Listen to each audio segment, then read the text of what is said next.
तो खुद एक तूफान है, उठता हुआ तूफान क्या देखेंगे, देखेंगे तो अपने कदमों में झुकता हुआ तूफान देखेंगे। कहते हैं मुसीबत आएगी, आएगी तो देखा जाएगा।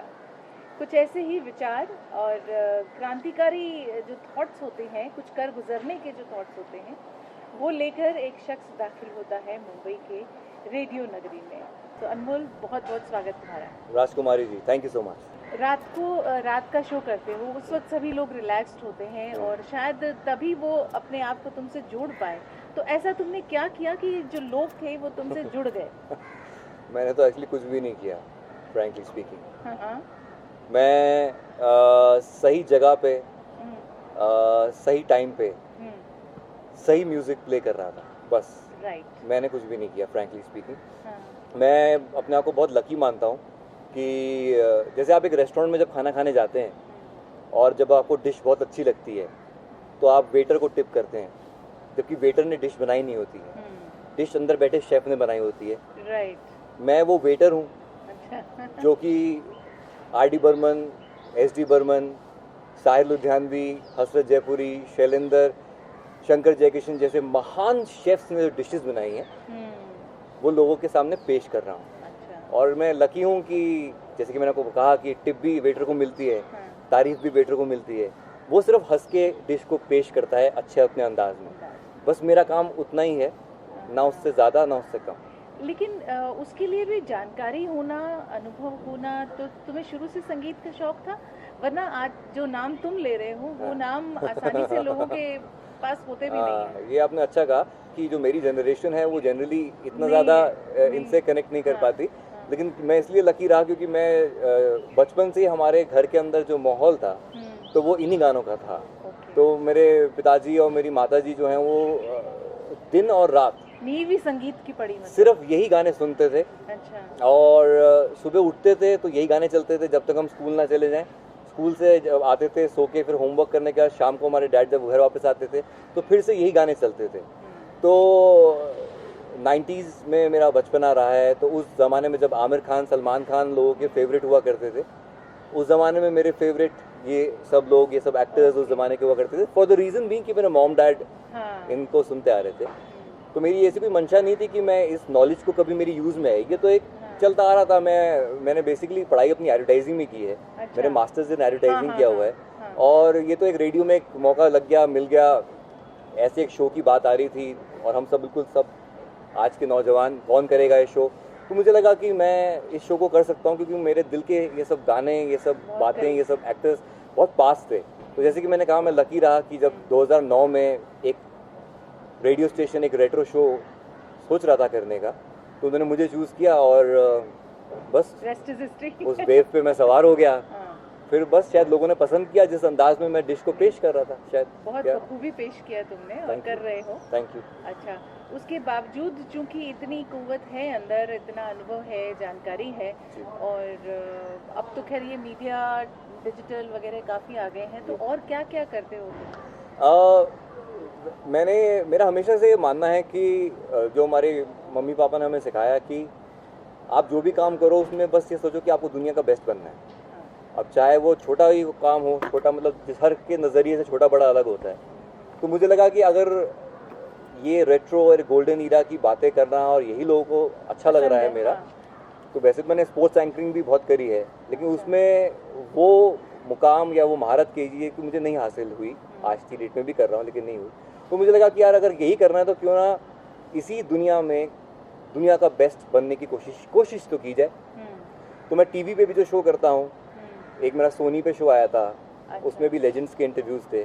अभी मैंने जी के साथ एक शो ख़त्म किया है, माई लाइफ माई स्टोरी। तो उसमें भी लेजेंड्स सलीम खान, जीनत अमान, हेलन जी, इन सब के साथ में जो इंटरव्यूज़ किए मैंने। तो टीवी का मेरा एक वो सीरीज़ अभी ख़त्म हुई है, सीज़न 1। फिर जैसे कि आपने डिजिटल मीडियम का नाम लिया, तो फेसबुक के साथ मिलकर मैंने एक शो शुरू किया है जिसमें शिमारू भी जुड़े हैं हमारे साथ में, जो दुनिया का पहला लाइव म्यूज़िकल शो है, जो कि थर्सडे को मैं करता हूँ। उसका भी सीज़न 1 कुछ टाइम में ख़त्म होने को है। थर्सडे को 12 से 2 लाइव शो करता हूँ। अच्छा। जिसमें कि दुनिया जहाँ के जितने रेट्रो लवर्स हैं वो एक साथ उस फेसबुक के पेज पे आते हैं और उस शो को देखते हैं जो लाइव होता है, और अपने कमेंट्स उसी वक्त देते हैं, हम उनसे बात करते थे। तो तो डिजिटल मीडियम पे ये शो जिसका नाम है कुछ किस्से कुछ कहानियाँ विद आरजे अनमोल, टीवी पे अभी हाल ही में जी पे ये show my life my story, और रेडियो तो खैर रेडियो नशा पे अभी मैंने शुरू किया है शो करना 1 साल से। एक बात मुझे तुम्हारी क्या अच्छी लगती है, जैसे बहुत से लोग होते हैं वो अपनी आवाज़ को माइक के सामने आते ही पता नहीं क्यों ऐसा लगता है कि वो कुछ और डाल देना चाहते हैं अपनी आवाज़ नहीं में। मैंने भी किया था। अच्छा। हाँ आपने बहुत अच्छा ये सवाल किया। हाँ। ये वही कर सकता है सवाल जिसको इस रेडियो का कि मीडियम की जानकारी हो।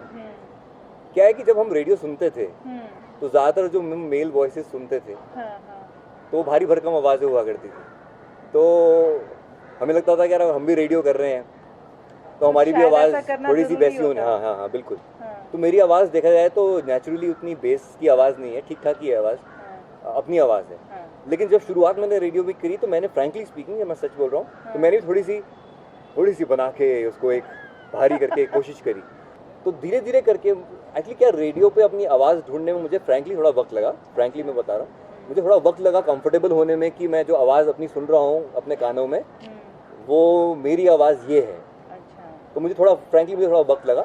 शुरू में मैंने अपनी आवाज़ को थोड़ा सा वैसा एक बेस डाल के बनाने की कोशिश करी, लेकिन एंड में मुझे लगा कि यही है जो है वो वैसे ही रखते हैं और उसमें ही मज़ा है। तुमने जो सफ़र तय किया है तो उसमें आदमी बहुत कुछ सीखता है। हाँ। बहुत से अनुभव होते हैं तो अनुभवों से आदमी सीखता है। तो मैं उनको नए आने वालों को तुम क्या कहना चाहोगे? जी, तो मैं उन जितने भी लोग रेडियो में आना चाहते हैं तो उनको मैं ये बोलूँगा, एक तो सबसे पहले कि ये फुल टाइम प्रोफेशन है। हाँ। ये पार्ट टाइम नहीं है कि हम लोग कुछ जॉब करते हैं उसके बाद फिर ऐसी रात को आके कुछ काम कर जाते हैं। ये फुल टाइम प्रोफेशन है।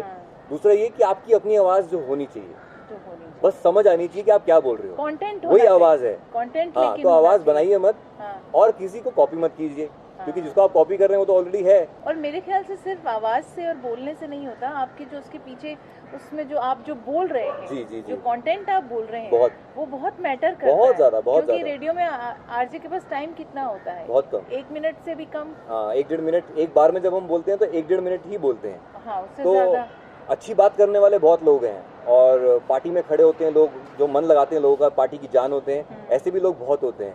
लेकिन वही बात 1-1.5 मिनट में करके निकल जाना और सुनने वाले पे अपना एक इम्पैक्ट छोड़ जाना। तो और आगे क्या इरादा है? फिल्मों का कुछ इरादा है?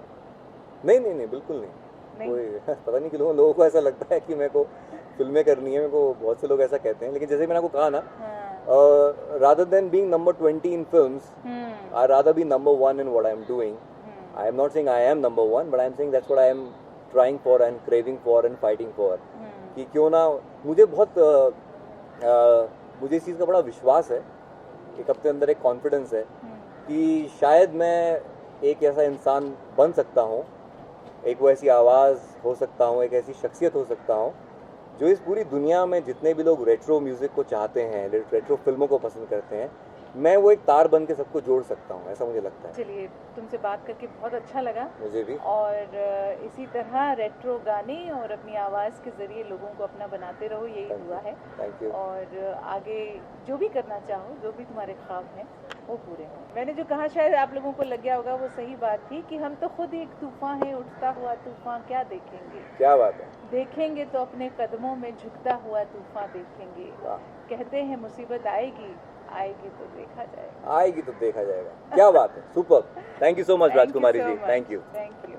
अगर आपको हमारा वीडियो पसंद आया है तो आप हमारे YouTube चैनल को सब्सक्राइब करना न भूलें।